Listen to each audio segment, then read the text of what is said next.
how to make the freaking law firm function.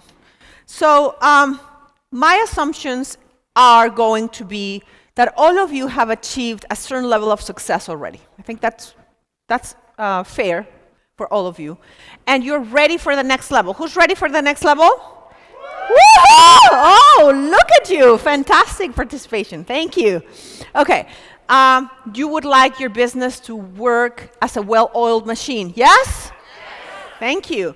You would like to spend less time and less energy worrying about what people are doing and be able to spend more time growing the business, yes? Fantastic. With people, force is not enough. We've established that, right? You need to motivate and inspire people into action. And expecting employees what to do, it's very, very rare. You will have in your company, maybe, if you are lucky, 1 or 2 unicorns. That's what we call it in HTM. If you have 1 or 2 unicorns, which are these very, very special beings that are fantastic and amazing, and they are self-motivated, and you can always count on them, and they are sometimes more in than you're very, very lucky.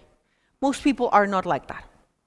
So you can't build your business expecting 100% of your employees to be unicorns, because that's just not realistic.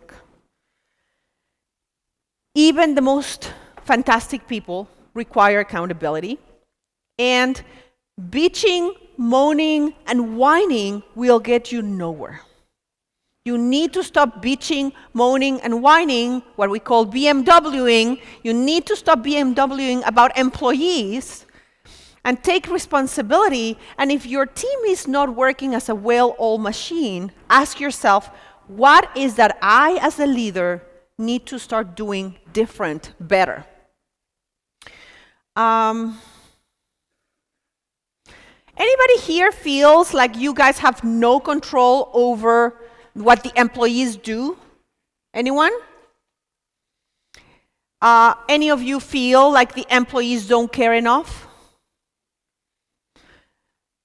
No matter what you do and how much you push, it's hard to move the level forward with your people. Anyone? Yep. And when that happens, there's no profits, right? The profits is like, oh my God, just going up the mountain, pushing this big cart, and it's so heavy. So we're going to turn that around. When you follow this system that I'm going to give you, you are going to have a better, solid, and well-built organization.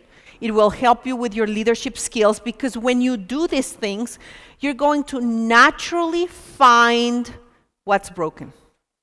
You won't have to go into a scavenger expedition. By talking to people in these ways, you're going to keep the momentum going. And in those conversations, what's broken and what needs to be fixed and what priorities need to be set is going to be very easily identifiably. That will give you a quantum leap in your growth. It will increase your profits. It'll give you more control. And your employees are going to be happier. Your employee morale will increase. Their performance will increase. You will stop wasting resources. Your business is going to be more profitable. Your employees are going to be more engaged. This is the way to scale.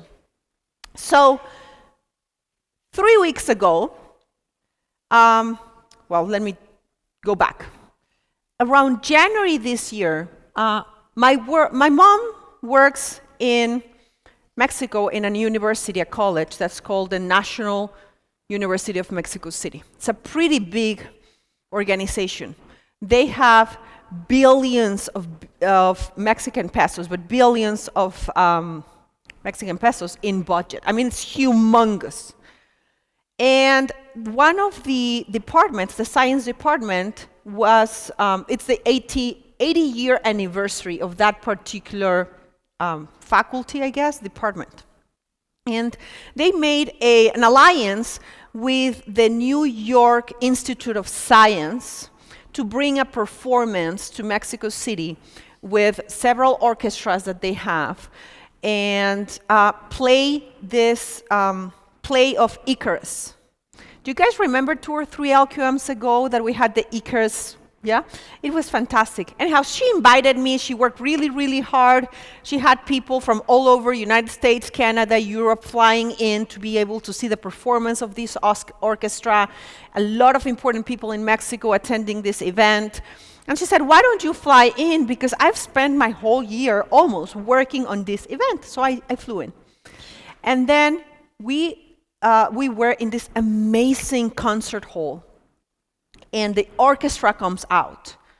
But there is no, how do you call the director of the orchestra?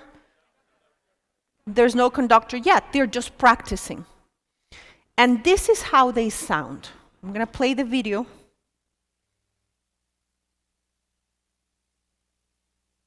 It's not playing. Can you play it?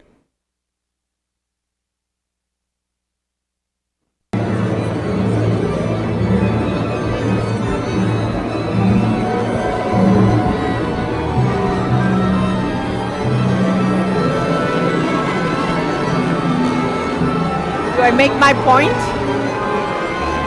Stop the video, please. All discombobulated, right? The violins here and the trumps there and everything discombobulated, right? This is how your law firm and how your business is functioning where the conductor is not present. Everybody might be doing a fantastic job. Maybe the violinist is playing his part, but then at the same time, someone else is playing something else, and the flute is playing what the flute should not be playing. So they are doing their own thing, but they're in their own silos, and it's a freaking disaster. But then, if you know what to do, the conductor comes in. Can you play this video, please?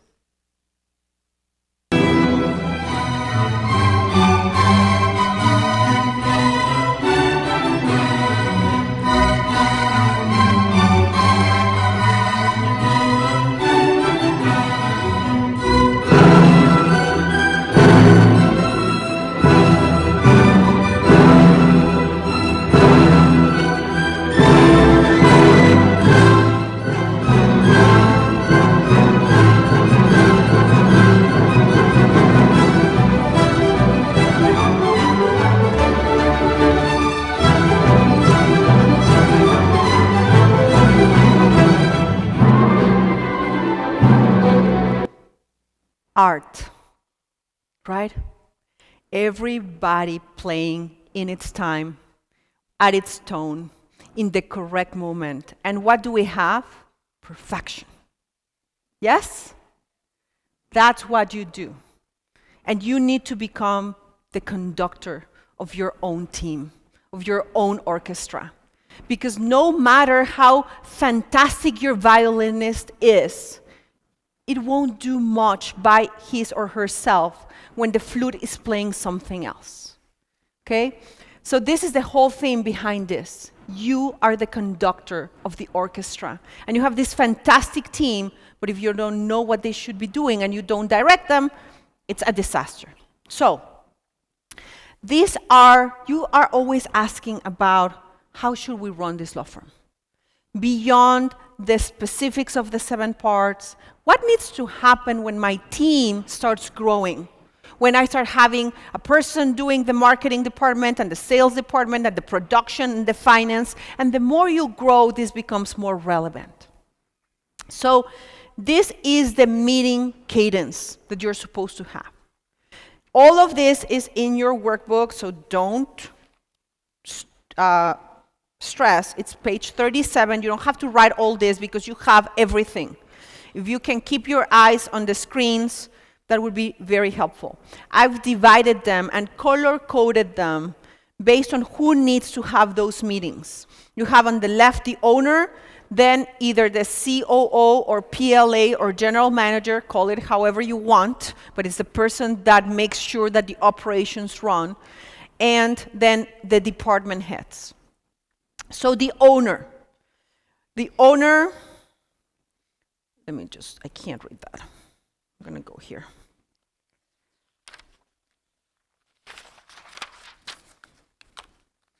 I'm going to go one by one for each one of them. I just wanted you to know that I hope you can read this in your workbook because I can't. There are several meetings that the owner needs to have, others that the general manager, COO, PLA has, and others that the department heads have. So let's start with what needs to happen first. What kicks everything off is the strategic planning meeting that needs to happen in October or November before the year begins. So right now that you're in 2019, this is a perfect moment to hold this meeting. In this meeting, you define what the strategic objectives are going to be for 2020 with your team. Who participates? Obviously you, the owner, the COO, PLA, or whoever is in charge of the operations. And also if you have department heads, a person in charge of legal, or a person in charge of marketing, or a person in charge of finances, they also participate. So your top people. And here is that it's important that it's in October because it will give you enough time to discuss, to switch, to change, to modify anything that needs to be modified in order to start January 1st strong. Now, I have it's 220-minute session just on this meeting alone. I'm not going to do that right now. I'm going to give you the whole overview. Just know that there's so many more details to all of this, but this is a great overview. What do you do in this meeting?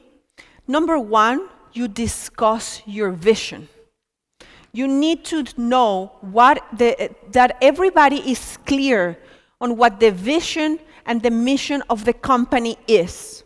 If you don't have a vision or you don't have a mission, this is something that gets discussed in this meeting. You review this year's goals. What were our goals for 2019?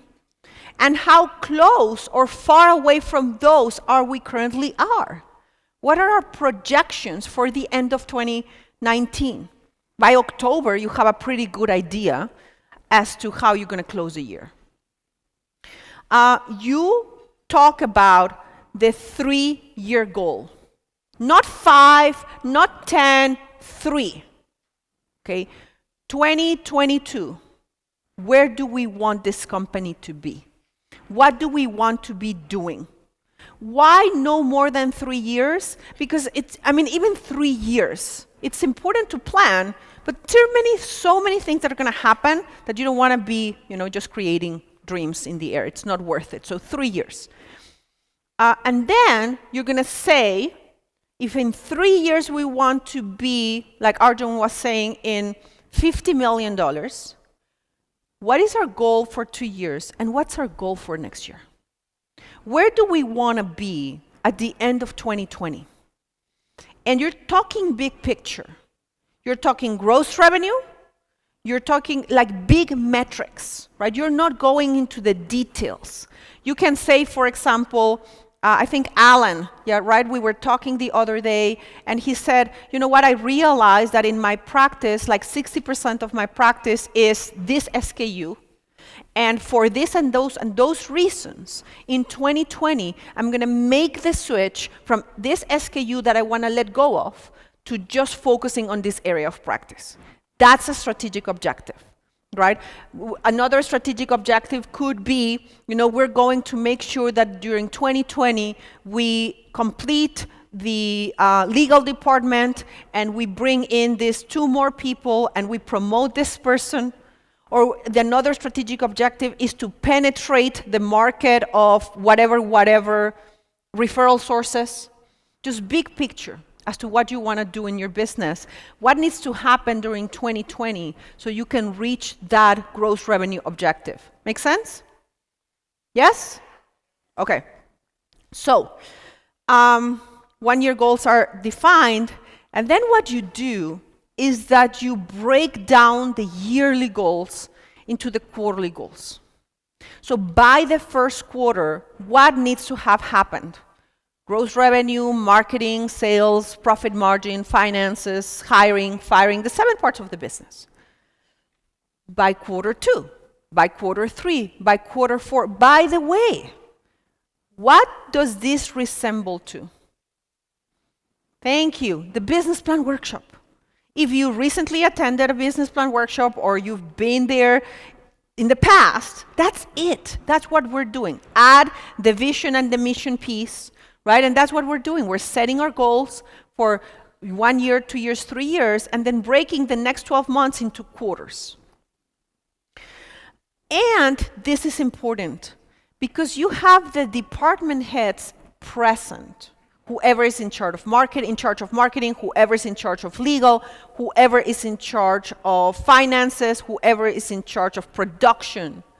You tell them, John, I want you to adapt and know that these are our goals. When we're done with this meeting, you're going to go and you're going to create what your department goals are that are going to help us reach these goals.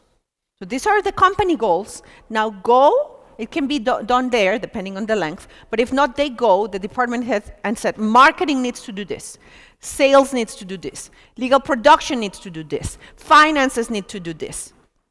Make sense? Each person who is in charge of that department needs to take the company goals and turn them into their area goals.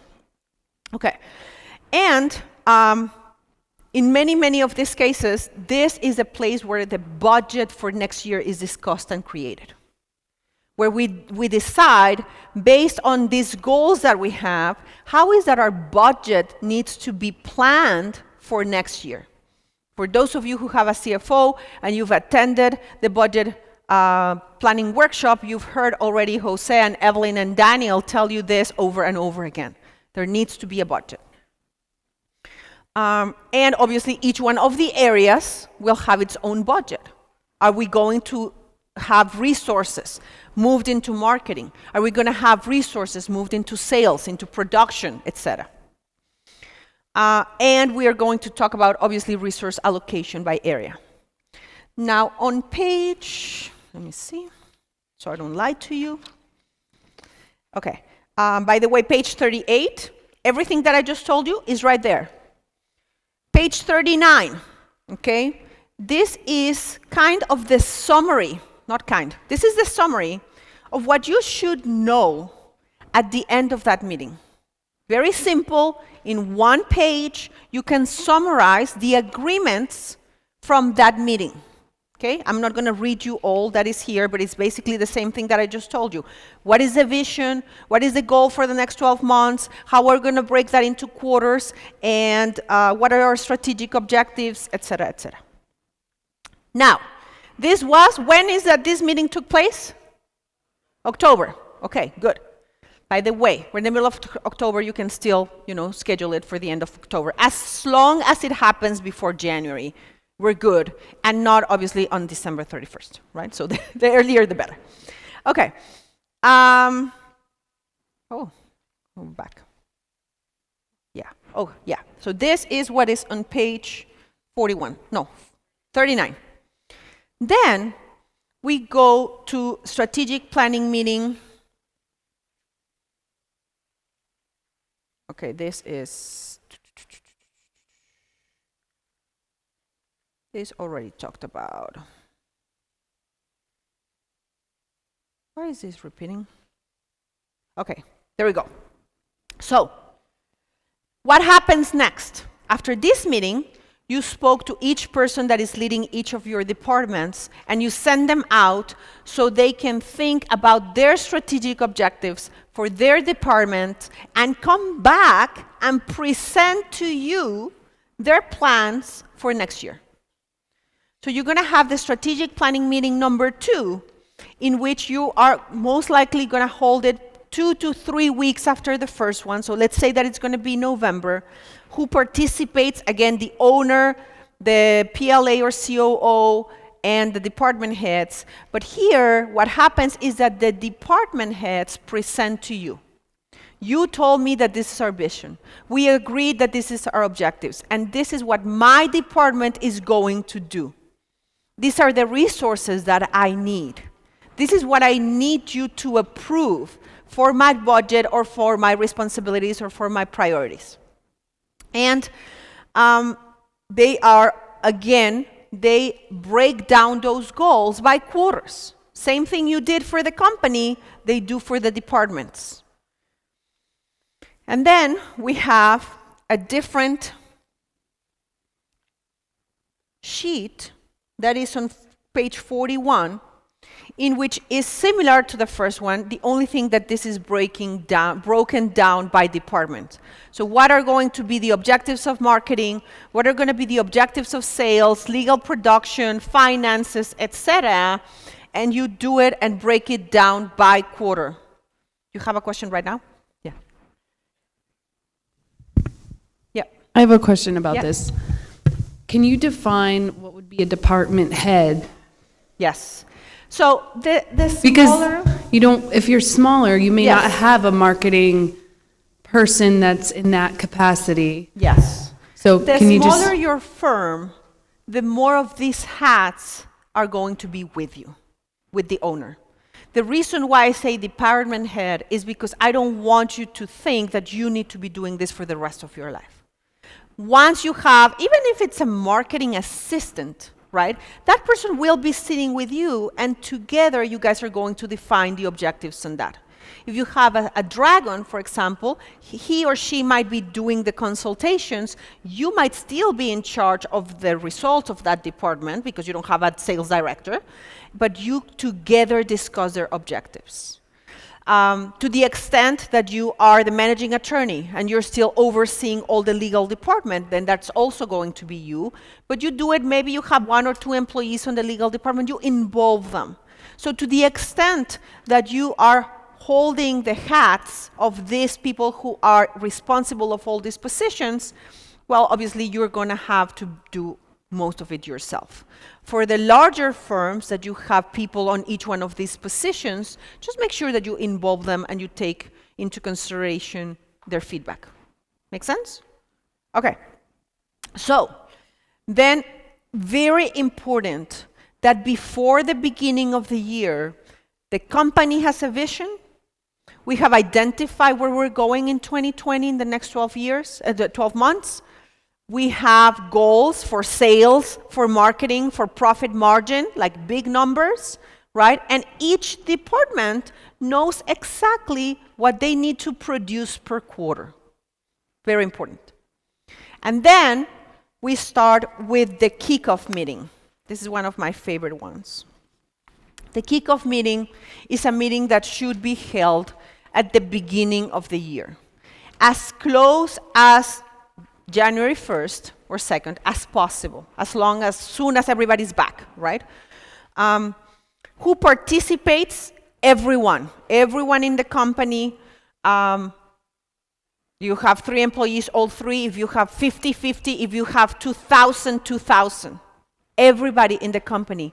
And what do we do here is the owner conducts a company-wide meeting that communicates the vision of the company.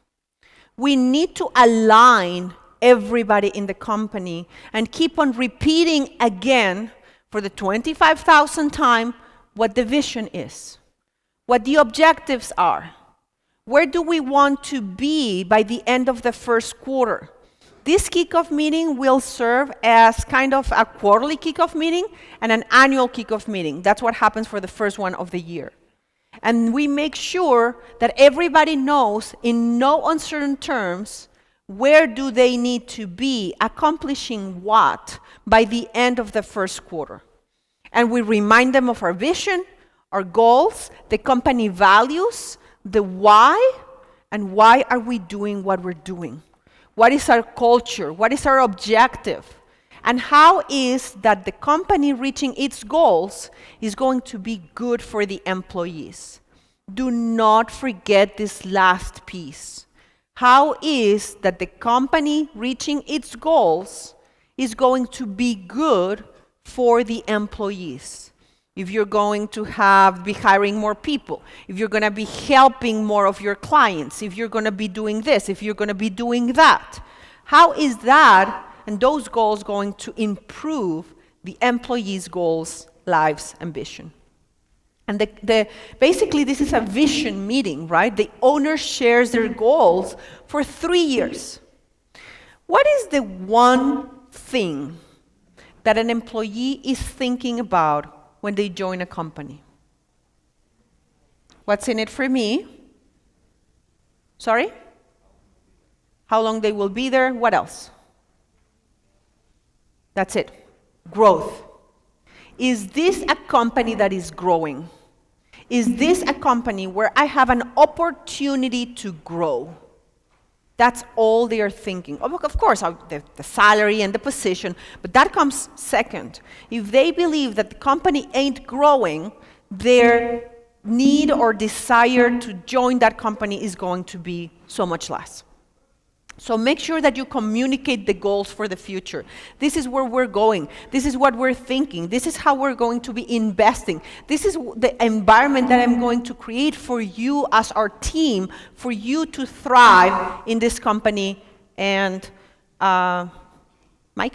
In this company and beyond. And yeah, communicate how this will benefit the employees. Yes. Just quick question on sharing your vision for growth. Are you literally talking about like revenue growth, that kind of thing? So, and share that. Yeah. Why wouldn't you? Yeah, of course. Like, I mean, this year, like Arjun just stood out here on stage, right, and said this year we're going to close with 15 million. Next year, we would like to be at 20 million. In 5 years, we'd like to be at 50 million. Of course, yeah. Why wouldn't you? I mean, they don't know. I'm just asking. The only reason why, I guess my shadow concern is, maybe they, have some kind of feelings of resentment or jealousy if you're growing. If I'm doing 1 million, 2 million, whatever, and they're. Well, as long as you keep communicating that to them, and you not only communicate how great it is, right? When things are happening, you communicate the challenges, and you communicate how hard it is. Like you think that, we are making $15 million. You think that I'm taking $15 million home? No. There is all this amount of expenses, all of these struggles, all of these issues. Like you should always communicate the struggles so they don't feel like it's just a walk in the park, right? For sure. Got it. Mm-hmm. Thanks. You're welcome. So in this meeting, you also give a status of how we closed, obviously, right? How we closed last year, where are we going, what does that mean for you, what are the objectives, et cetera, et cetera. You need to include a leadership motivational speech. You need to remind them why you're doing what you're doing and reminding them why is that they are a part of a team and what the team means for them, right? What does it mean to be part of the team? Because people who are on this team have these characteristics. We're professional, we're this, we're the other. It's make sure that they are proud of being part of that team. Okay, next meeting, okay? If you go back to your meeting cadence, which was page, just want to tell you where we are. So if you go back to page 37, right, we're still in the owner. We did the strategic meeting 1, strategic meeting 2, then we just did the kickoff meeting. Now we're going to go to the quarterly status reports, okay? Are we all know where we are? 37. We're in the 4th meeting in which, 44? Maybe I repeated in 44. Yes, okay, so let me rephrase this. The diagram of all the meetings is on page 37. And right now we're going to be talking about the quarterly kickoff meeting, right? On page 44, yeah. Okay, so the accountability meeting. So what happened? We had our strategic meeting. We defined all our objectives for the year. We started the year with the kickoff meeting, and we aligned everybody. Everybody knows what they have to do.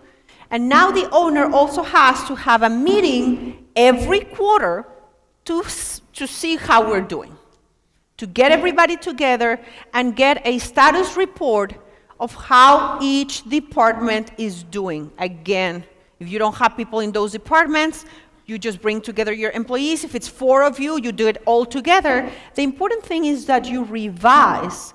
We said by quarter 1, we should be here. Where are we? Did we hit our goals? We didn't hit our goals. If we didn't, why not? And what do we need to do as a priority for next quarter? Never assume that a person knows how they should prioritize their time. People are so busy, and we have so many things that happen on an everyday basis, that this is the source of overwhelm. If you don't meet with your people and help them prioritize on a consistent basis, where are they going to hide? In busy work. Because busy work allows you to check a mark and gives you some dopamine, right? Sense of accomplishment. And projects that are longer don't give you a sense of completion on an everyday basis. So if you leave them to their own devices, they are going to hide in busy work on things that it's easy for them to complete rather than doing the hard things. So that's why these meetings are so important. And not because they are bad people, but just because they're people, right? Where they get overwhelmed, the same as each one and every one of us. And believe it or not, these meetings are going to be humongous for you. So helpful. So you know how is that you need to direct your team and how you need to work with your team.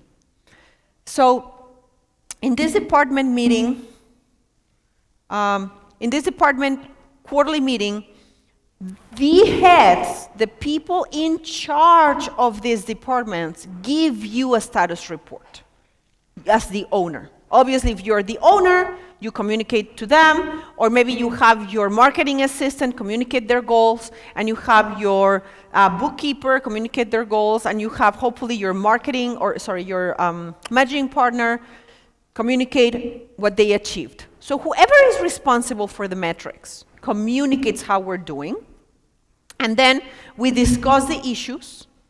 You will uncover there what is getting in their way. Why aren't they moving faster? What are the opportunities that they have moving forward over the next quarter? And what are their goals? Super important. Do not end this meeting without being crystal clear about what their goals are for the next quarter. So when we meet again, let's say that we're doing this in January 1st. When we meet again in April 1st, this is what you would have achieved. These 3-4 things. When we meet, if you're in April, when we meet in July or June, July 1st, this is what you should have achieved, okay? That is how you keep this machine moving forward faster and easier. Then on a page something, I think it's 45, I gave you another tracking sheet. Another thing where you can summarize in one page what did we achieve and what are our goals for the next quarter, so there is no confusion amongst anyone. This sheet, I suggest that you circulate between the people responsible for the departments, so they can reference throughout the next quarter. Now, there's one more meeting that the PLA, COO, again, the larger your firm, the more that this is going to happen. If you don't have a PLA or a COO, maybe this is not a meeting that you hold with them, but you can hold this meeting with your HTM COO or with your HTM CEO, and they can help you with this. This is where you review the finances of the firm. For sure, if you have a HTM CFO, you need to involve them in this. So at least once a month, you should review how you're doing with all your financial metrics. Are we hitting our goals? Are we hitting our sales? Are we hitting our profit margin? Are we hitting the expenses? Are we below? Are we above? And you adjust, change, modify. And during this meeting, you discuss with your COO. Here you don't involve the department heads. This is only you and your COO or you and your CEO from HTM. You discuss how is that all your departments are doing. That's why, guys, when we do, you know that as part of your HTM membership, you have every month a 90-minute deep dive with your COs, right? This is what we do there. We review how all the areas of your business are doing, and hopefully we have the reports, also the financial reports, to make decisions and align the business on a consistent basis every month. And then the weekly check-in calls are just to check in on how are you doing. By the way, when you work with an HTM CEO or COO or CFO, a management advisor, a coach, do you have any idea how many times a week, a month do we meet as a team to discuss your law firm or your law firm or your law firm? When you're working with one of our coaches, you're not working with that person. You're working with 35 other professionals, which include their leads, me, Arjun, Oscar, Anderson, Justin, Ali, everyone. When one of your firms is having an issue, we discuss it among our team. We discuss at least 2 or 3 times per week. They have a protocol. When this happens or that happens, you immediately escalate to the next person in line. If there is this or that other market, you escalate to Erika. If this and that happens, you escalate to Arjun. You have a whole team behind you. That's why it's sometimes frustrating, to be honest, when we hear that when a person says, oh, you know what, I hired the business coach down the street, and he or she is going to help me. It's not because that person is not fantastic. It's because when you're working with that team of people that put their heads together to solve their problems, that's when magic happens. Okay, just wanted you to know that. We are consistently meeting about that. Some of you, I find in one LQM and I said, oh, how did this go? Or I heard that you were having issues with this or with that. We were constantly discussing you and your law firms and your issues, and we are giving ideas to the coaches working with you. Why don't you tell them this? Why do you move them that? Why don't you suggest the other? That's how we do this. Okay. So another thing that the owner needs to do is to address the company on a monthly basis. So once the owner gets the report from the COO or the department heads, it just addresses everybody, like one meeting a month where you talk to everyone and you say, this is how we're doing, this is what we're dealing with, this is what we're doing over the next month. Basically, you're doing with your people the same things that we as HTM do with you.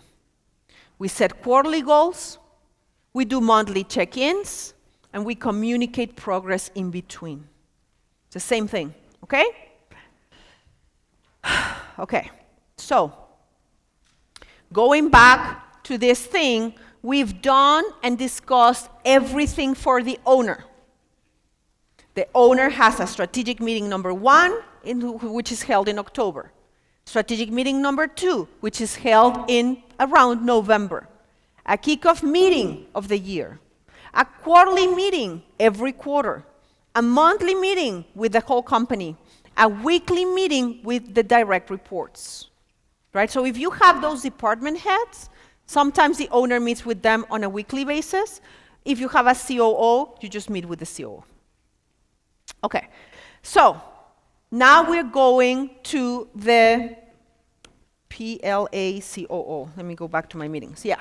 So if you see your diagram, the strategic meeting one, the two, the kickoff meeting, the quarterly report meeting are things that the COO and PLA participates. Just participation, and obviously it's part of it and discusses with you and all of that. But then, the quarterly status reports that are given to the owner are coordinated by the COO. So your COO should be meeting on a consistent basis with the people responsible of each department to brief you, right? They talk to 6 people, if you have 6, and they brief you. If you don't have a COO or if you don't have 6 people, obviously maybe this is something that you don't have to do because it's part of your quarterly check-in, and that's fine. The bigger your firm you have, the more people you have, the more departments you have, the more that this is going to be necessary. So the main objective of all of this is that you have a quarterly meeting where you discuss issues, when you discuss objectives, and where you inform, not you, the COO informs the owner the status of each department. And now this one. If you have a marketing director, a marketing manager, or a marketing person responsible of marketing, if you have a managing partner in charge of the legal department, if you have a controller in charge of your finance department, etc., you should be, each one of those, and those people have direct reports, they should be having their own kickoff meeting. So for example, if you have a person in charge, let's say that you have, 3 attorneys and 2 paralegals and 2 legal receptionists, and you have a legal department. And then you have one person as a legal head of that department. Then that person, after you have the kickoff meeting with the managing attorney, then they will have the kickoff meeting with their people, right? So let me put it into HTM words. We meet once a quarter with Arjun, Ali, and Oscar. And all the departments, marketing, sales, finance, human resources, we all meet with them. And then when that meeting is over, the next Monday or the next day, depending on the day of the week, I have a meeting with my own direct reports, which are all my leads. And I said, this quarter, this is what we're going to do. These are our objectives. Are we on the same page? Do we all agree? What are your issues? What are your problems? What do we need to do? Agreed? Agreed. We do our tracking sheet, and what happens the next day? They meet with their coaches. Coaches, this is what we need to do. This quarter, this is what we're going to do. These are our objectives. These are your goals. These are your metrics. Do we all agree? Yes, we all agree. So the company has goals. Those goals need to be aligned with the departments, and those goals of the departments need to go down to the supervisors, and the supervisors need to go down to the frontline operators. You always need to go down. You need to communicate to everyone. One of the things that you're going to be doing as a leader, as an owner, is that you're going to sound like a broken record. You're going to repeat the same things over again, so people can implement. I'm going to tell you a funny story because you seem to be sleeping. My daughter is 13 years old and sometimes can be a little bit stubborn, just a little bit. And the other day, 3 months ago, we were in the car. And by the way, this is a great tip for all of you who have teenagers. And I'm assuming that they love their phone and they're always in their social media. So we have this rule that when they get with me in the car, they need to put their phones on Do Not Disturb and put them away. Because now I have them captive. And then they say, I have nothing to talk to you about. I said, no problem. Look out the window. Look at the trees. Inevitably, within 2 or 3 minutes, they start thinking about things and they just start talking. And it's fantastic. So sometimes I just get lost on purpose, just to get them in there. So anyhow, in this case, we were talking about this particular topic, And I'm telling her, I've told you this so many times. I sound like a broken record.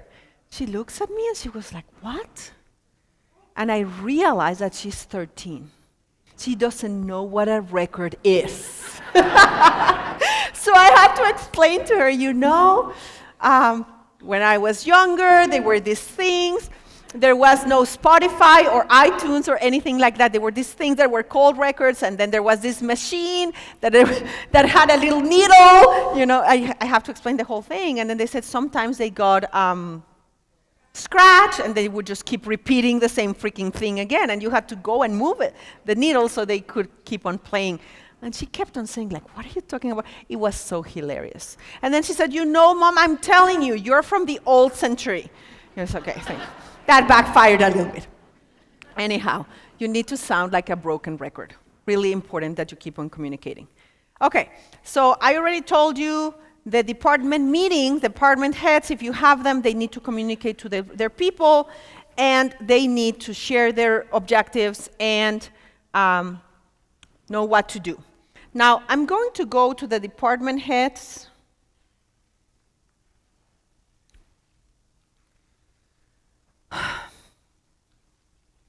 Important that when you're meeting with your people in a kickoff meeting, when they are meeting with their people, if you have people in the middle lines, they always give and take the time to give recognition to the accomplishments of the last quarter.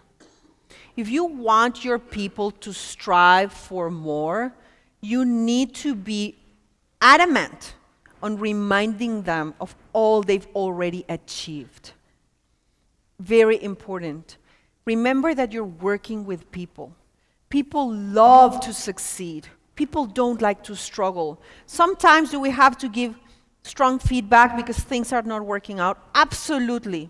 But you want people to go to the line of fire for you, recognize everything they do.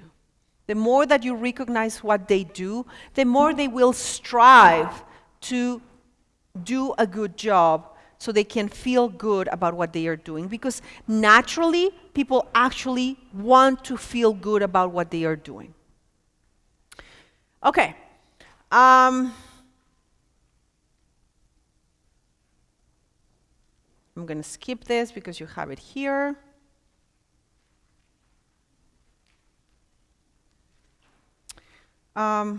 We already said that the department heads, when you have a direct report, depending on who your direct report is. So for example, in the departments, the program departments in HTM, we have right now 30 employees. 30 people, we have 5 leads, 1 member progress, 1 programs manager, and then me. So I meet on a weekly basis, one-on-one with all my 5 direct reports, separately. And then I meet on a bi-monthly basis, so twice a month, on a staff meeting with all 5 of them as a group. So when you bring them together as a group, you discuss how are we doing towards our objectives. But when you meet with them one-on-one, you talk about their specific responsibilities, and I hope they're okay. Okay, and how their own direct reports are doing. So can somebody give me an example of if you have anybody in your law firm or in your business that reports to you that also have people that report to them? Yes. Senior associate? Uh-huh.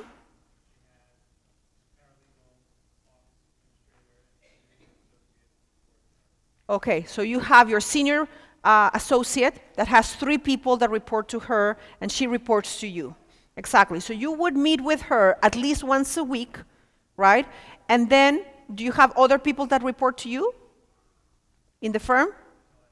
That's it. Okay. If you had more people that report to you, then you would meet once a month or twice a month, depending on how many things you have to discuss, with all these people, and they will meet once a week with their people also. So it's really, really important. The more that your businesses grow, and the more that you have to put levels in between right? Because, for example, we have 30 coaches. There is no way in the world that I can supervise 30 people. By the way, the ratio to from employee to supervisor is between 6, no less than 7. Ideally between 5 and 6. So usually between 5 and 6 people could report to one person, and then that person needs to report to us. So when you have too many people, you need sometimes to put another layer of reporting or another layer of management. Okay, let me see what else do we have. Okay, so I'm going to skip to, this one's nice. Okay, the daily stand-up meeting. This is something that really brings speed to the organization also. And all of this is in your workbook too. What's the daily stand-up meeting? Something that should happen every day, that should be quick. You know, that's why it's called a stand-up meeting. Most of the times is held standing up in your main reception or in an area where you all fit, and lasts no longer than 10 minutes to maybe 15, right? It's quick. So what do we do?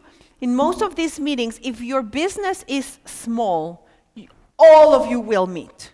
If you have 20, 30, 40 people, sometimes it's better for the departments, right? If in each department is 5, 6, 7, 8 people, let them meet together. Because most likely, so for example, if in HTM that we have right now, like over 50 employees, we would all meet every morning.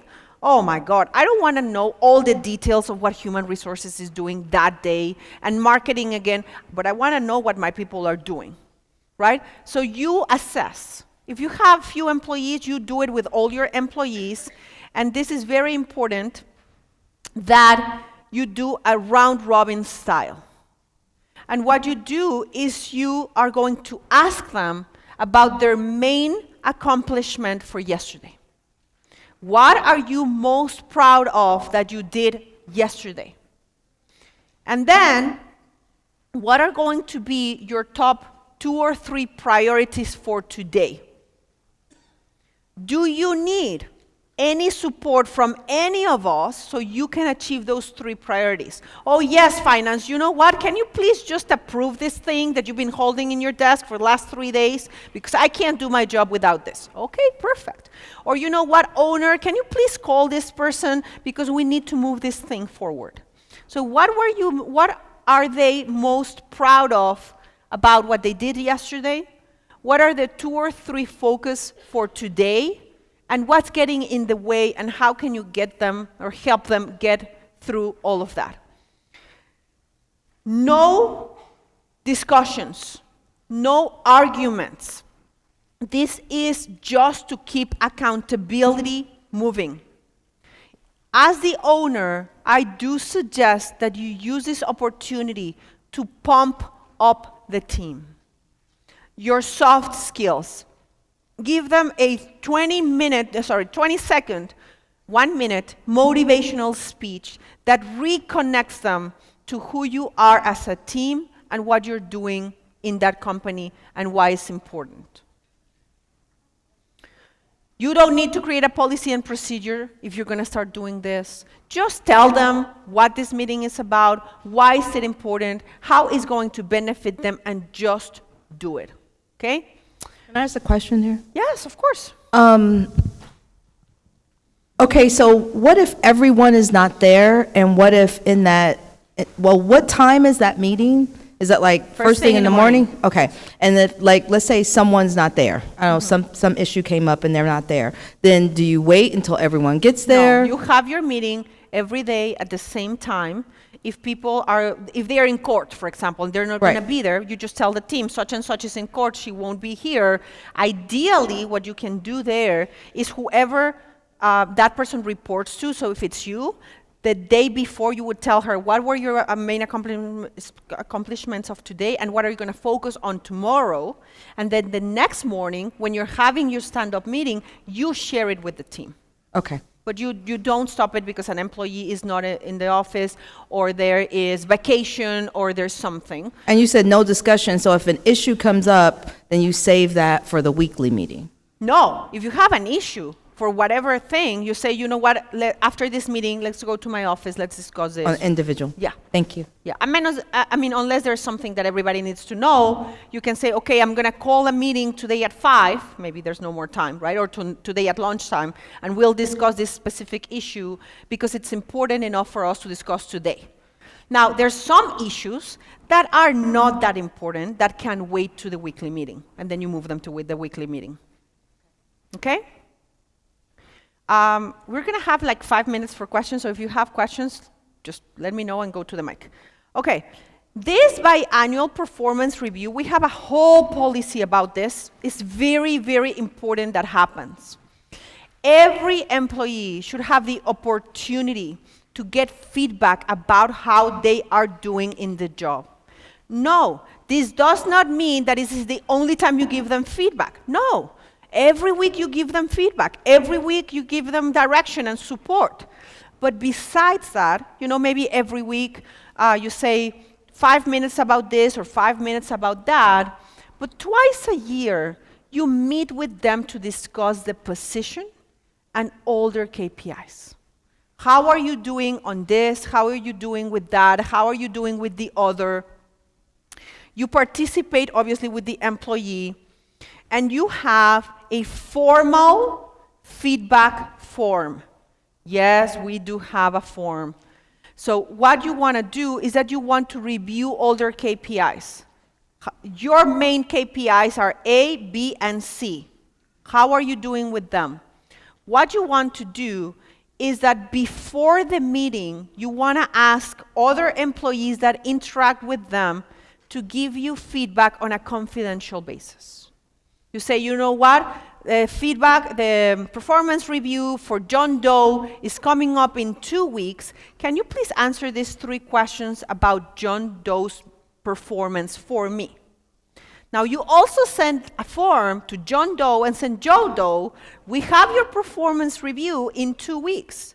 Can you please self-evaluate on your KPIs and let me know how you think you're doing? So when you're having this meeting, you basically review their KPIs, you review their self-evaluation, and you have a communication and a conversation about how they are doing based on what their KPIs are and how they think they are doing. In some cases, you're going to agree with them and you say, you know what, I'm very happy that you identify that you need to grow in this and these areas, or you need to change in this and these areas because that's exactly what I see. Sometimes your perception is going to be different than them. And they're going to tell you that they're doing fantastic on these areas. And you're going to say, well, you know, you're doing well, but I wish we can create a plan of improvement because I would like you to change or modify this or improve that. The most important piece of all of this is you give them, number 1, time to discuss. You give them feedback about what other people say and how they perceive them in the job. And you leave that meeting with who is going to do what by when. Over the next 6 months, these are your goals. This is what you need to continue doing. This is what you need to stop doing. And this is what you need to begin doing.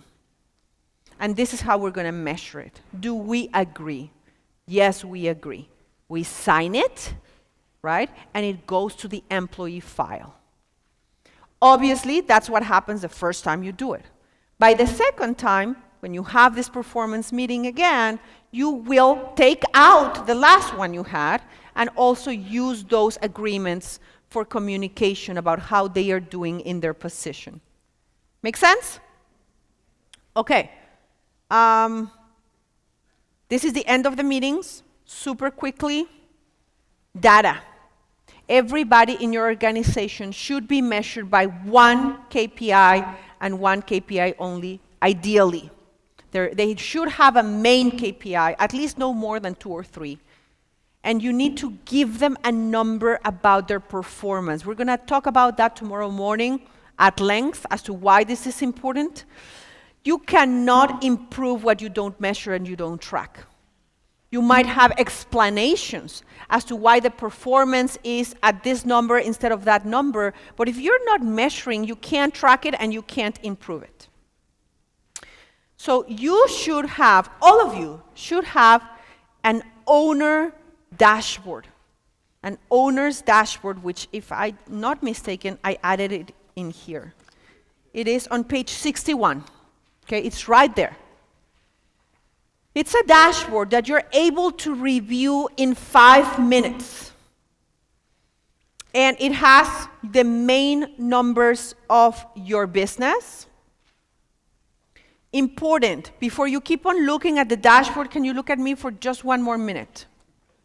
Do not compile this by yourself. You need to have someone else get these numbers for you.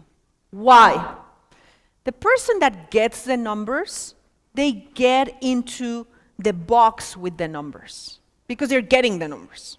It's really hard for a person to coordinate and get all the numbers and also analyze the numbers. But if they give you the numbers, you can look at the numbers and now you can tell a story about the numbers. So make sure that somebody gathers the data for you and you discuss this data with your CEO, and this should be available to you at any time, every week. If your business is suffering, if any of the metrics are suffering, maybe you need more leads, maybe you need to increase the sales conversion, maybe you need to improve the utilization of your team because they are not billing and collecting as much as they should, then you increase the number of times that you look at this every week. Maybe you look at it every day. You say, I want the stats for marketing every day. I want the stats for calls and sales every day, right? So depending on if you have any metric that needs to be adjusted or improved, then you look at this in a more frequent basis. So some things that you should be looking at. We have the area of the money that is coming in the business. Gross revenue, cash balance position, cash flow projections, operating account, trust account, then money coming in. Work in progress report, number of leads, potential money coming in, not money coming in, potential. Work in progress report, number of leads, sales meetings, consults, show up rates, sales, you have all of that. I'm not going to read all of this. But it's this, if you see this, and if you see, there is a column for a goal. Well, you have it right there, but I can't see that. Column for a goal, and then the actual for the week. And then you have 3 months in here. You always want to have a rolling average or a rolling numbers for 3 months. And once you've gotten to the 3rd month, right, the oldest week disappears, and then you always have only 3 months. Now, you don't delete it, you archive it. So if at any moment you want to look at your last 52 weeks, you have it right there in one document, but you don't want to be overwhelmed with so many numbers every week. Okay, so always having 12 weeks or 3 months in this document, and obviously you can hide the columns to see what the numbers are, and when you need perspective as to is this number good or is this number bad, you can uncover all those columns and you can put your numbers into perspective. Make sense? Okay, so anybody have any questions? Yes. Are you asking for questions about anything that you've talked about today or just this? Whatever you want. Okay, so my question was from earlier. You talked about how you must care about your people, your staff. The question is how do you balance like truly caring for these people with taking things personally that maybe they do and or wanting them to like you? How do you balance? I believe that one way in which you can do that is by seeing each person as a creator. Somebody actually in the break came to me and asked me the same question. And you need to see them as creators and to allow them to take responsibility for their own performance and for their own future. So your responsibility as a leader and as an owner is to give them timely feedback and as honest and as objective as possible. Please, when you give feedback, do not beat around the bushes. Do not have your lawyer hat on. Be clear with them and tell them, listen, these are the things that you need to improve. Hopefully, if they have KPIs, they will be able to, you're going to be objective, right? But once you give them the opportunity to improve, and you set a date and a deadline for these KPIs need to improve by this date, now you gave them a chance. And if they didn't do it, you're not responsible for them. They are adults. Thank you.